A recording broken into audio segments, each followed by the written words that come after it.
One thing I always keep working on in my professional life as well as in personal life, how to become more confident each and every passing day. And that is very important. Considering the years of experience is growing, and if my personal growth is not matching with the years of growth, then fundamentally the market value of my services will go down. That applies to everybody. That is why it is very important for me to make sure that I identify key areas where I should be working and I should be improving in those areas day by day. And that is what I'm going to cover in today's video. What are the areas which I keep working upon to make myself more confident? And those areas might be very much applicable to you as well. Hey guys, welcome to Money Mindset and More. And today I'm going to answer this question, rather, my own way of building my confidence as I move forward. The number one for me is to identify my triggers of anxiety. So, for example, for me, it will be public speaking and maybe speaking in front of cameras and things like that.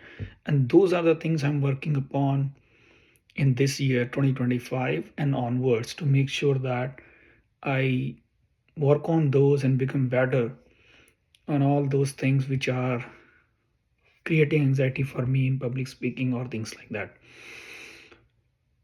Also, self reflection and self awareness is very much important in those areas. For example, there are things with my accent I cannot work upon based upon my native language influence and things like that, but I can still do far more clearer communication based upon my thought process, and that's the goal which I have, and that is something you can also follow. Second thing which I keep working upon is power of things with my body language. Now, body language plays a key role in communicating through your eyes, hand gestures, faces, facial expressions, and things like that.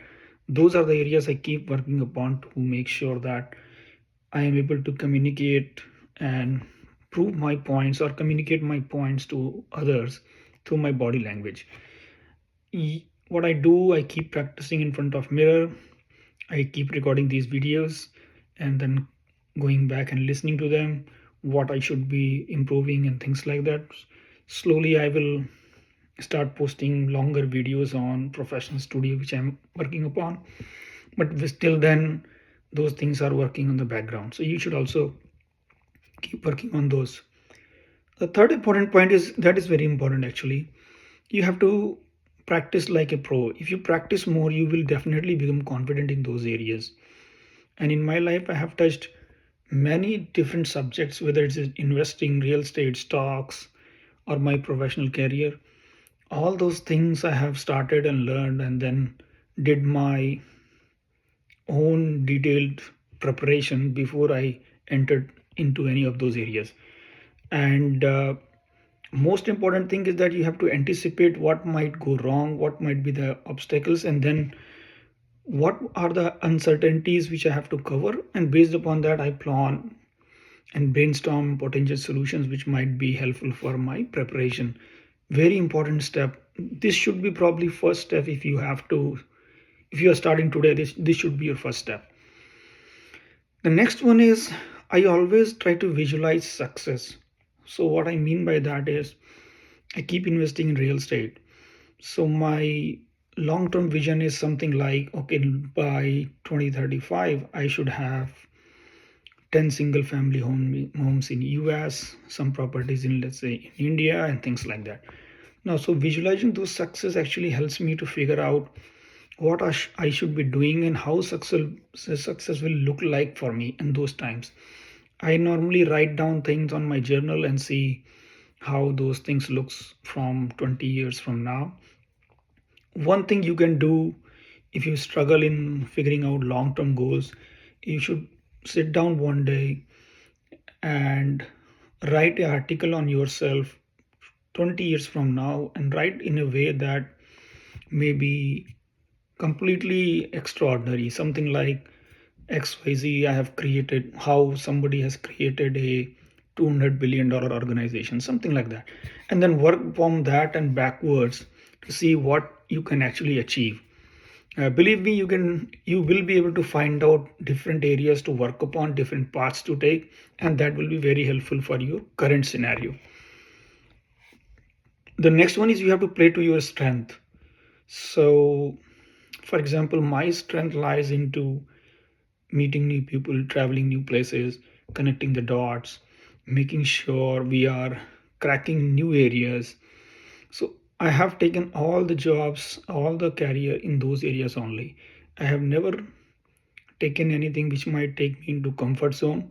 There are many opportunities available for me if I want to, but I successfully take things which are actually breaking my own barriers each time.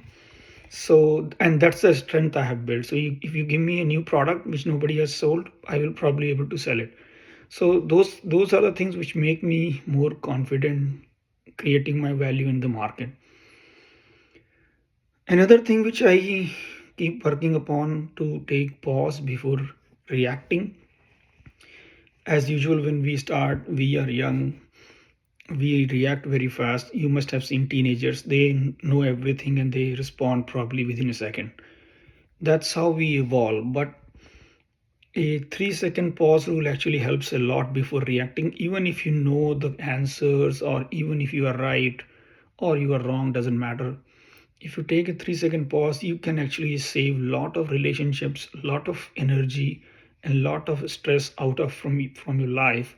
And I'm sharing from my experience. So make a rule that you will react only after 3 seconds. It does not matter whether you are excited, angry, or under stress. It will definitely evolve your personality over the years. And the last one is, which I always try to do, is to celebrate my past wins. If most of the people don't figure out, for me in my role, figuring out my wins are very easy actually, because I work in number based roles. So either I have revenue or I don't have a revenue, so it's very easy for me to celebrate. But most of the people are not like that. So they have a lot of gray areas. So they don't know what they are working upon, they don't know where their contribution starts and ends.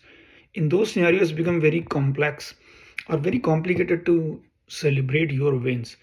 But you have to figure out yourself that what are the areas which you have achieved in last year which you are proud of yourself. If you don't, then you have to definitely start doing something better. But if you have done it, then you have to list it out and make sure that you celebrate them with your friends, family, or colleagues, doesn't matter. But those are the things you should be definitely doing. It is a kind of self reflection also. If you don't have a win to celebrate, you should be asking a serious questions to yourself. But if you have a lot of things to celebrate, then probably you will feel confident for the future that you are continuously achieving things in your life. So these are the things I wanted to cover today. Give your feedback.